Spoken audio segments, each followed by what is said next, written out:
The bell above the bookstore door rang softly as the rain started outside, and in that exact moment, everything she believed about love after 60 quietly cracked. Before we start, tell me in the comments, where are you watching from and how old are you? Because I want you to ask yourself something personal right now. If you had everything money could buy, would you still know how to recognize a good man when he's standing right in front of you, pretending to be ordinary? Or would you miss him the same way most people do? She hadn't planned to be there. The old bookstore sat on a side street most people walked past without noticing. Its windows fogged, its sign faded, its shelves crowded with stories nobody asked for anymore. She stepped inside only to escape the rain, her designer coat tucked close like armor, her name unknown to the man behind the counter. To the world, she was just another woman in her early 60s, silver hair neatly tied back, eyes tired from too many meetings and too many empty dinners. But you and I know the truth. She was a billionaire who had everything except the one thing she wanted most. Her name was Margaret Holloway, and she had learned the hard way that wealth attracts noise, not sincerity. Every man she met eventually leaned in too close, asked too many questions, laughed a little too hard at jokes that weren't funny. So she stopped telling the truth. No assistance, no security, no hints. She wanted to be chosen without being purchased. And that decision, whether she realized it or not, was about to change her life in a way money never could. The bookstore smelled like paper and dust and time. Behind the counter stood a man who didn't look up right away. Late 60s, maybe early 70s, tall but slightly stooped, gray beard trimmed carefully, hands steady as he repaired a cracked spine on an old hardcover. He wore a plain sweater, the kind people wear because it's warm, not because it's impressive. And here's the thing that made her pause. He didn't rush. He didn't glance at her shoes. He didn't scan her wrist for a watch worth more than his car. He just finished what he was doing, then looked up and smiled, the kind of smile that doesn't ask for anything. If you were watching this happen, you'd probably think nothing of it. Just two strangers. But Margaret felt something shift inside her chest, something unfamiliar. Relief, maybe, or curiosity. He asked if she was looking for anything special, and when she said no, just browsing, he nodded like that answer mattered. He didn't hover. He didn't sell. He let silence exist, which is something rare gentlemen still know how to do. As she wandered the aisles, she noticed small details. Notes tucked into books with handwritten recommendations. A chair by the window placed exactly where the afternoon light landed. A sense that this place wasn't built to impress anyone, only to be honest.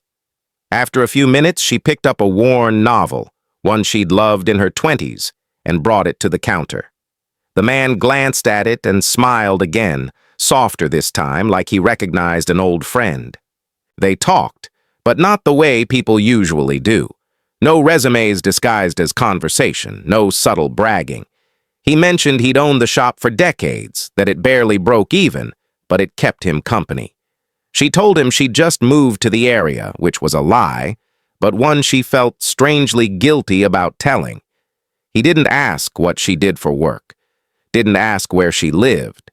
He asked what kind of stories she missed reading, and when she answered, he listened like her words were worth collecting. You know that feeling when someone makes you forget who you're supposed to be? That happened to her. For the first time in years, she wasn't a title or a number or a target. She was just a woman standing in a bookstore, laughing quietly with a man who didn't need anything from her. And that terrified her more than all the men who had wanted her money ever did. She started coming back. Always dressed simply, always paying in cash. Sometimes they talked for minutes, sometimes for an hour. His name was Walter Finch, a widower, married once, loved deeply, lost painfully, never replaced what couldn't be replaced. He spoke about his late wife with respect, not drama, and Margaret found herself admiring the way he carried grief without letting it harden him. Tell me honestly, if you were in her place, wouldn't that kind of man make you wonder what else you'd missed while chasing the wrong things? But Here's where the tension starts, and I want you to lean in for this part. Margaret wasn't just hiding her wealth. She was testing something inside herself. She wanted to see if she could be chosen without advantage. And Walter, without knowing it, was passing every test she never told him about. No complaints, no expectations, no pressure, just consistency, just kindness, just presence. One evening, as the shop was closing and the street lights flickered on, Walter handed her a book she hadn't asked for. He said it was a gift, said it reminded him of her.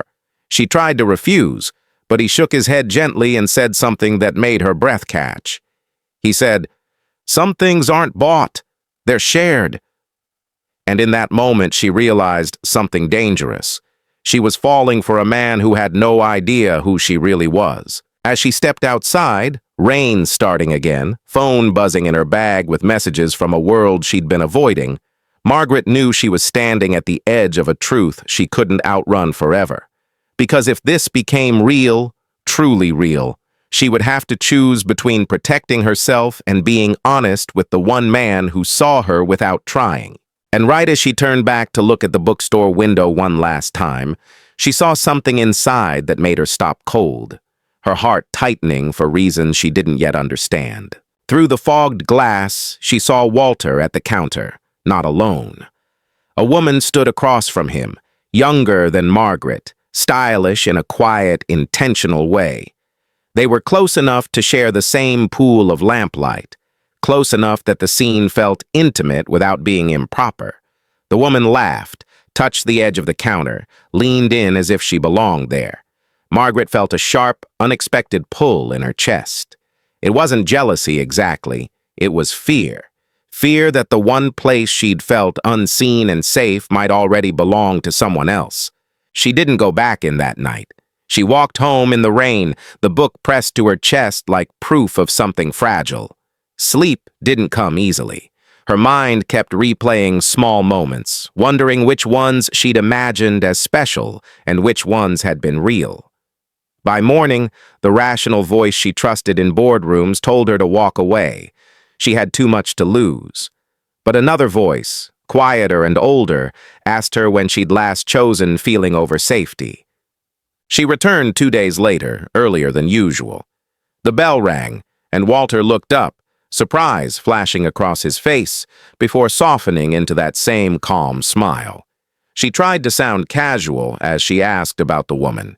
He blinked, then laughed gently, the kind of laugh that dissolves assumptions without mocking them. He explained it was his niece, helping him sort through inventory before a charity book drive. Margaret felt warmth rush back into her limbs, followed immediately by embarrassment at how deeply she'd cared. They talked longer that day, about aging, about how time teaches you what matters by taking everything else away. Walter admitted he'd stopped believing in new beginnings years ago, said he wasn't lonely exactly, just careful. Margaret recognized that word. Careful had been her armor, too.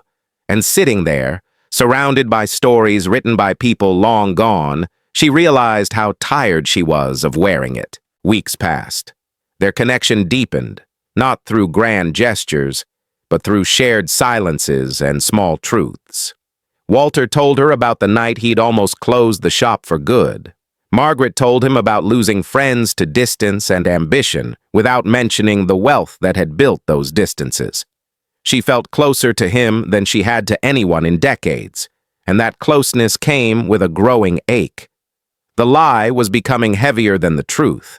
If you were watching her at that point, you might think honesty was the obvious choice. But when money has distorted so many relationships, trust doesn't feel like a virtue. It feels like a risk. She rehearsed the conversation 100 times, each version ending with him pulling away, seeing her differently, treating her like something unreal. The moment came unexpectedly. A minor news article, a business magazine left behind by a customer. Walter picked it up absent-mindedly, then froze. Margaret saw the color drain from his face as he looked from the page to her, then back again. Her name stared up at him in bold print, attached to numbers that didn't belong in the quiet world they'd built. She didn't deny it. She didn't explain. She just said she was sorry for not telling him sooner. The silence that followed felt heavier than any argument. Walter closed the magazine carefully, like it might fall apart if mishandled. He asked one question, his voice steady but wounded. He asked if any of it had been real. Margaret felt tears sting her eyes, not dramatic, not performative, just honest. She told him everything, why she'd hidden, what she'd been afraid of, how the bookstore had been the first place in years where she hadn't felt like a transaction. She told him she didn't need anything from him except the truth of who he already was. Walter listened. When she finished, he nodded slowly, then said something that surprised her. He said he wasn't angry about the money. He was afraid of what it might change. Afraid she'd wake up one day and realize she could have more, better, easier. Afraid that he was a chapter, not a future. That's when Margaret reached across the counter and took his hand. Not as a billionaire, not as a test, but as a woman choosing. She told him that for the first time in her life, she wanted less noise, not more. Less proof, less performance. She wanted mornings in quiet places and conversations that didn't need witnesses. Walter didn't answer right away. He asked for time, real time. And that was the hardest part, not knowing if honesty had come too late. Days passed without visits. Margaret resisted the urge to send cars, assistance, explanations. She waited, and one afternoon, the bell rang at her door instead. Walter stood there, holding the same worn novel she'd bought on their first meeting. He said he'd reread it and realized something, that the best stories aren't about grand fortunes or dramatic turns. They're about people who show up honestly when it matters most. He didn't propose. He didn't promise forever. He asked if she wanted to keep turning pages together and see where it went. Margaret said yes without hesitation, knowing that this yes was different from all the others. It wasn't about security. It was about courage. They didn't change the bookstore. They didn't announce anything. They simply became part of each other's routines. And if you ever walk past that old shop on a rainy afternoon, you might see them inside, sharing quiet laughter, proving that rare gentlemen in real love don't announce themselves loudly. They wait to be noticed by someone brave enough to look.